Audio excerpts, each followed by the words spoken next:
नमस्कार। अक्सर ऐसा होता है ना कि नए साल पर बड़े जोर शोर से कुछ संकल्प लिए जाते हैं और कुछ ही हफ्तों में वो जोश ठंडा पड़ जाता है। आज हम एक ऐसे आध्यात्मिक ब्लूप्रिंट को समझने वाले हैं जो हर दिन को एक नई शुरुआत बनाने का रास्ता दिखाता है।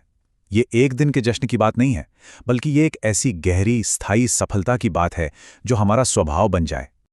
तो चलिए इस सफर में आगे बढ़ते हैं और इन 5 कमाल के विचारों को एक एक करके समझते हैं। हम जानेंगे कि ये नया संकल्प आखिर है क्या, सफलता का असली स्वरूप कैसा होता है, अपने अंदर छिपे खजानों को कैसे इस्तेमाल करना है और भी बहुत कुछ।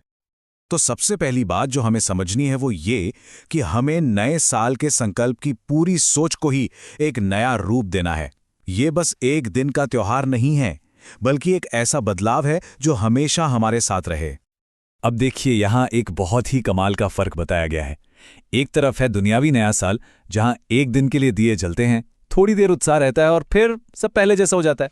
और दूसरी तरफ है आध्यात्मिक नया साल, जिसका मतलब है खुद एक ऐसा दिया बन जाना जो हमेशा रोशनी दे। मतलब हर दिन एक त्योहार है, हर पल में एक नयापन है। तो सवाल ये उठता है कि अगर हमारा लक्ष्य सिर्फ एक शॉर्ट टर्म रेजोल्यूशन नहीं है, तो फिर असल में है क्या, मंजिल क्या है?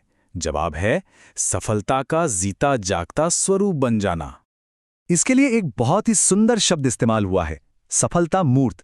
इसका मतलब समझिए, सफलता कोई ऐसी चीज नहीं है जिसे हम पाते हैं या हासिल करते हैं, बल्कि वो हम खुद बन जाते हैं। ये हमारे स्वभाव में, हमारी हर सोच और हर काम में झलकने लगती है। और ये अवस्था ये कोई हवा में नहीं बनती, इसके 3 मजबूत पिलर्स हैं, 3 स्तंभ।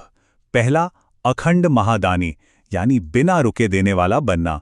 दूसरा, अखंड योगी, यानी हमेशा एक ऊंचे लक्ष्य से मन का कनेक्शन बनाए रखना। और तीसरा, अखंड निर्विघ्न, यानी ऐसी स्थिति जहां कोई भी रुकावट हमें डिगा ना सके। और ये सारी बात इस एक गहरी सोच पर टिकी है। ये एक डिक्लेरेशन है। सफलता कोई ऐसी चीज नहीं जिसके पीछे भागना है, वो हमारा जन्मसिद्ध अधिकार है। हमें बस उसे क्लेम करना है, उसे जीना है। अच्छा, तो मंजिल तो पता चल गई, लेकिन वहां तक पहुंचने का रास्ता क्या है? उसके लिए हमें अपने अंदर झांकना होगा, जहां बेशकीमती खजाने छिपे हैं।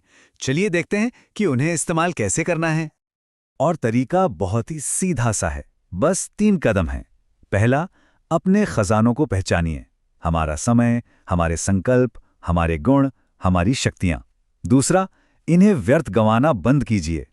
और तीसरा और सबसे जरूरी, इन्हें अच्छे कामों में, ऊंचे मकसद के लिए सफल कीजिए। ये लाइन बहुत छोटी है, पर इसका मतलब बहुत गहरा है। हर एक पल, हर एक सांस, हर एक सोच, ये सब एक खजाना है। जरा सोच कर देखिए, अगर हम अपने समय और संकल्पों को वाकई सोने चांदी की तरह कीमती समझने लगे, तो जिंदगी में कितना बड़ा बदलाव आ सकता है। अब यहां एक बहुत ही दिलचस्प सिद्धांत आता है, जिसे कहते हैं प्रारब्ध। ये एक तरह से कर्म का रिटर्न ऑन इन्वेस्टमेंट है। मतलब आज हम अपने जिस खजाने को सही तरीके से इस्तेमाल कर रहे हैं, वो भविष्य के लिए एक शानदार इनाम तैयार कर रहा है। जैसे समय को सफल करने से भविष्य में सफलता का एक लंबा दौर मिलता है, हर अच्छे काम का फल जरूर मिलता है। तो अब इन खजानों को असल जिंदगी में कैसे इस्तेमाल करें, इन्हें एक्शन में कैसे लाएं? इसका जवाब है 3 तरह की सेवा के जरिए। सेवा करने के भी देखिए 3 तरीके बताए गए हैं। पहला है मनसा, यानी मन से सेवा, अपने मन से दुनिया के लिए अच्छी भावनाएं, शांति के वाइब्रेशंस फैलाना। दूसरा है वाचा, यानी अपनी वाणी से, अपने शब्दों से किसी को ज्ञान देना, हिम्मत देना। और तीसरा है कर्मणा, यानी अपने कर्मों से अपने गुणों को जीकर दिखाना और दूसरों की मदद करना। और ये बात तो बिल्कुल पते की है कि दुनिया सुनना नहीं, देखना चाहती है। कोई ये नहीं सुनना चाहता कि हम कितने अच्छे हैं, वो ये देखना चाहते हैं कि हमारे काम कितने अच्छे हैं। असली प्रभाव शब्दों से नहीं, बल्कि हमारे जीवन के उदाहरण से पड़ता है। चलिए अब आते हैं इस पूरे ब्लूप्रिंट के आखिरी और शायद सबसे अहम हिस्से पर। ये एक पुकार है, एक आवाहन है कि हम बदलाव के लिए खुद पहल करें, किसी और का इंतजार ना करें। ये एक ऐसा सवाल है जो हम सबको अपने आप से पूछना चाहिए। क्या हम हमेशा यही सोचते रहते हैं कि कोई और शुरू करेगा तब देखेंगे, या जब सब करेंगे तब हम भी कर लेंगे? ये इंतजार करने की आदत हमें रोक कर रखती है। और इसका जवाब है हमारी सोच में एक 180 डिग्री का बदलाव। इंतजार करना छोड़कर वो उदाहरण बनना जो दूसरों को प्रेरणा दे। ये सोचना कि दूसरा करेगा के बजाय ये निश्चय करना कि मैं करूंगा, मुझे देखकर दूसरे भी करेंगे। और इसी सोच को ताकत देने के लिए एक माइंडसेट अपनाने को कहा गया है, नो प्रॉब्लम कंप्लीट। ये एक पक्का इरादा है कि रास्ते में कोई भी मुश्किल आए, कोई भी शिकायत मन में उठे, उसे पार करके अपनी मंजिल तक पहुंचना ही है, संपूर्ण बनना ही है। और अंत में एक ऐसी बात कही गई है जो सच में सोचने पर मजबूर कर देती है।